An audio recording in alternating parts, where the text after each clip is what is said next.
godt lide at spille fodbold, og var også lidt god til det. Hvad har du været? Eller har du været målmand? Jeg har været mest midtbane, spillet lidt ude i venstre side på midten, og nogle gange så kunne jeg også spille venstre bak nede i forsvaret. Men jeg er venstrebenet, så jeg spillede mest ude på venstre side.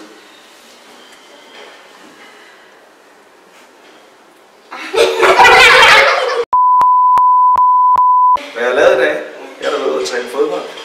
Jeg var ude at træne en masse af de ældre piger, og ude at træne fodbold. Og ude at træne nogle af de her dybdeløb, vi snakkede om. Hvad lavede de så? Så vi spillede 2 mod 2. Nogle af de ting, vi forklarede inde i hallen, dem prøvede vi at lave ude på banen. Og så vi, om vi kunne få nogle af de der løb, vi snakkede om derinde. Man skulle løbe fra hende, der havde bolden. Og det var de faktisk rigtig dygtige til sidst. Det var det også. Og lige til at starte med, der var det lidt svært for dem at finde ud af at få taget de rigtige løb og få gjort det ordentligt. Og så lidt efter til sidst i træningen, så gik det faktisk rigtig godt. Så det endte med at blive en rigtig god træning, hvor jeg tror, at de fik en masse ud af det til sidst. Så det var godt.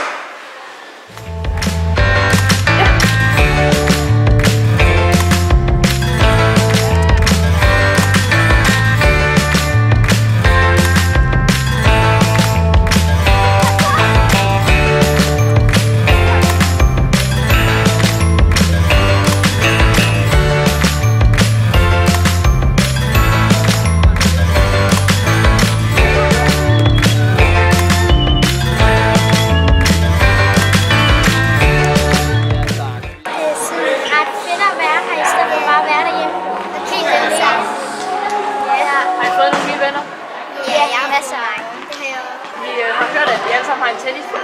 Kan I simulere med den? Kan I se? I kan prøve.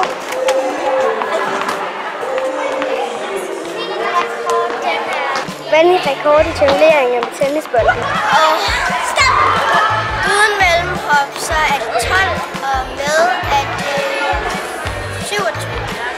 Hvad er rekord med en tennisbold? Det er 29. Hvad med mellemhop? Det er 51. Okay.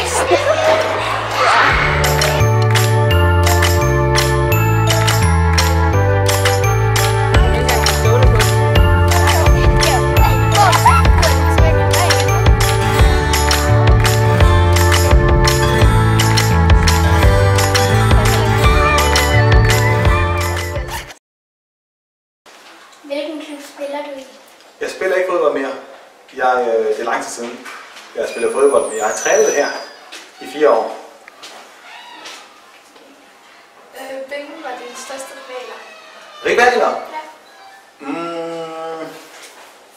Da jeg selv spillede, har jeg ikke nogen rivaler som sådan, men som træner har jeg nogle gange haft bare sjovt med at møde Læsby. Det har været meget sjovt, at jeg skulle slå dem. Det må jeg sige. De største rivaler, det er helt sikkert Læsby. Hvorfor startede du med at spille fodbold? Hvorfor er svært at sige. Det gjorde alle de andre. Det var ligesom, da jeg voksede op, der var en lille dreng, der var det i Elfenbenskysten. Og der spillede alle bare fodbold, så jeg ved ikke, om der var nogle andre muligheder. Det var i hvert fald lige det, jeg så de andre gøre, så var jeg bare med. Det var helt naturligt. Det var mega sjovt. Ja.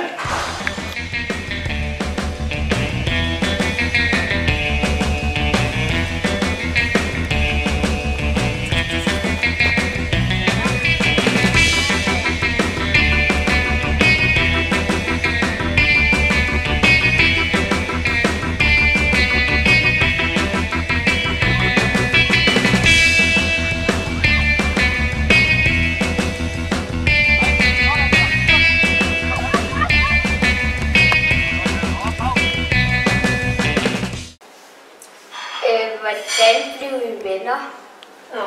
Ja, så vi snakkede sammen. Fordi vi skulle lave en øvelse, hvor man skulle være sammen med nogen, man ikke kendte.